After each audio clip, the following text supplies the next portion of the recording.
Assalamualaikum warahmatullahi wabarakatuh. Perkenalkan, nama saya Evelyn Belen Melina. Saya dari kelas 1B dengan NIM P272420250055. Di sini saya akan menerangkan dan mempresentasikan tentang pembuatan simplisia.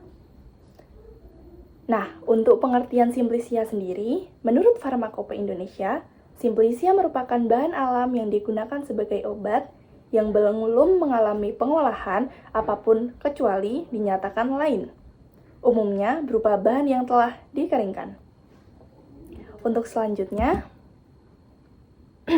untuk tujuan pembuatan simplisia sendiri, yang pertama itu untuk menjamin mutu dan stabilitas. Yang kedua, untuk memperpanjang umur simpan. Yang ketiga, menghambat pertumbuhan mikroba. Yang keempat, memudahkan proses selanjutnya. Dan yang kelima adalah identifikasi dan standarisasi.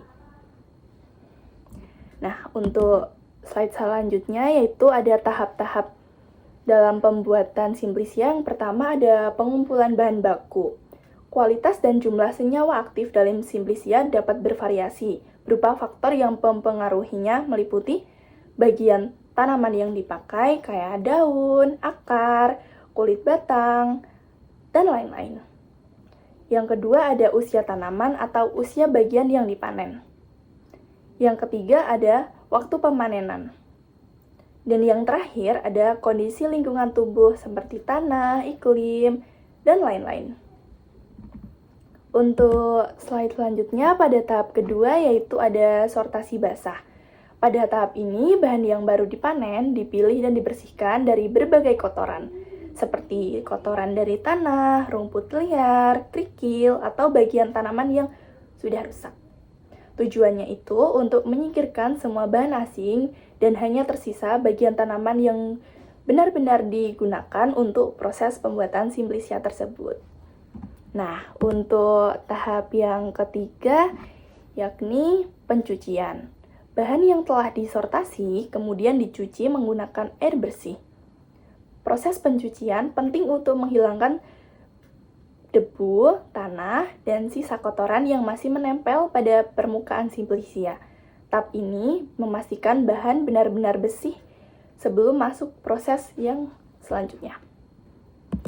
Nah, untuk yang tahap ketiga yakni ada tahap perajangan.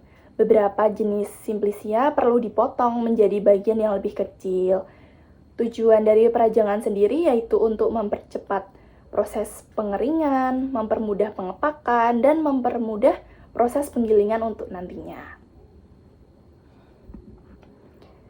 Nah, untuk tahap yang kelima yakni ada proses pengeringan. Proses pengeringan dilakukan agar simplisia tidak cepat rusak dan bisa disimpan lebih lama. Proses ini dapat menggunakan sinar matahari atau alat pengering khusus.